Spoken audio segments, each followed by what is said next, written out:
Seenaa gabaabaa Jaalladhii Gammadaa. Jaalladhii Gammadaa maqaan dhaloota isaa Qaasim Haaji Usmaan Roobaa jedhama. Maqaan ittiin beekamu maqaa qabsoo Nadhii Gammadaa jedhamuun beekama. Nadhiin bara 1955 kutaa Arsii Ona Zowaay Dugdaa keessatti abbaa isaa Haaji Usmaan Roobaa fi haadha isaa Aadde Amiinaa Borseerraa dhalate. Jaalladhii Gammadaa obboleewwan dhiiraa 8 fi dubara 4 waliin dhalate. Jaalladhiin barnoota isaatiin sadarkaa tokkoffaa irraa hanga yuunivarsiitiitti barataa cimaa ture. Qormaata kutaa 12ffaa irratti qabxii olaanaa galmeessuudhaan yuunivarsiitii Finfinneetti ramadamuun ogummaa fayyaa barnoota faarmaasii barachaa ture. Barnoota isaa waggaa tokkoffaatti qabxii olaanaa galmeessuudhaan barnoota waggaa tokkoffaa akkuma xumureen roorroo uummata Oromoo irratti raawwatamu jibbuun barnoota isaa addaan kutuun osoo maatii isaatti hin deebi'in bara 1986 abootti makame.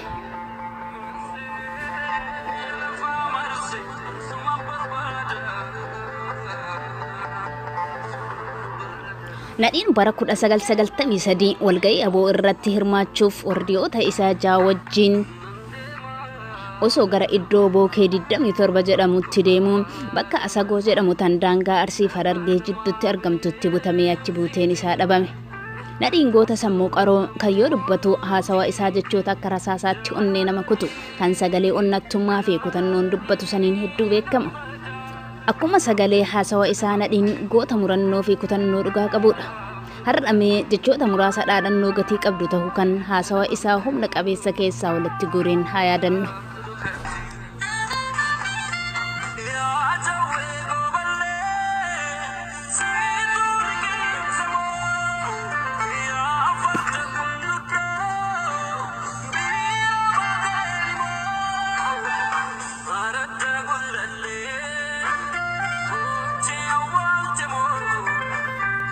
Jechoota jajjaba Jaalladhii Gammadaa wajjin Jaalladhii Gammadaa dubbatan muraasa isaanii haa qooddannume. Biyya keenya jaalannu nama wajjin qooddanna. Feenu ammoo akka barbaannetti bulfachuun mirga keenya. Osoo alagaan biyya keenya irratti nu bulchuuf lafa dhiitu kan hidhatee muratee dhaaddatu nuti ammoo mirga keenya kabachiisuudhaaf wanti murachuun hanqisu hin jiru. Hiree uummata Oromoo kan murteessu uummata Oromooti malee anatu sii beeka karaa kana deemtu malee kan nuun jedhuu fi kan afaan qawweetiin nu doorsisu jiraatu uummanni keenya fudhachuuf qophii miti jechuudha. Seenaa abbootii keenyaa kan aanolitti dhuman san jiraachisuun biyya keenya Oromiyaa harka Oromootti Oromiyaa harka ilmaan haqaa kan Oromoo uummata Oromootiif dhaabbatanitti galchuu qofaan. Hundi keenya uummanni Oromoo bakkayyuu harka wal qabannee waliin dhaabbannee waan warri aanolitti wareegamaniif san gatii itti godhuudhaaf fuuldura haa tarkaanfannu. Oromoon tokko amantiin addaan bahu, Oromoon gosaan addaan bahu, lagaan addaan bahu, gaaraan addaan bahu. Kan Oromoo adda qoqqooduuf tattaafatu haa badu. Biyya Oromoo irratti abbaan biyyaa Oromoodha. Biyya Oromoo irratti Oromoo malee namni biraa murteessuu hin danda'u. Kan warra biraan irratti murteessisu dhidhiibu haa badu.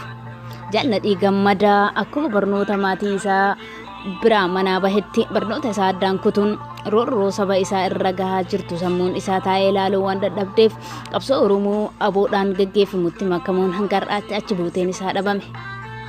Jaalladhii Gammadaa naannoo Tigraay keessatti hidhamee dararamaa jira kan jedhuu fi Nadhiin ajjeefameera kan jedhu yaadota qabataman taanetu jira. Uummanni Oromoo goota sabaaf jedhee achi buuteen isaa dhabamte barbaachuun dirqama Oromummaati. Nadhii Gammadaa goota ija barbadaa Maandeellaa Oromoo saba keenya maaloonuuf barbaadaa. Xumurameera galatooma.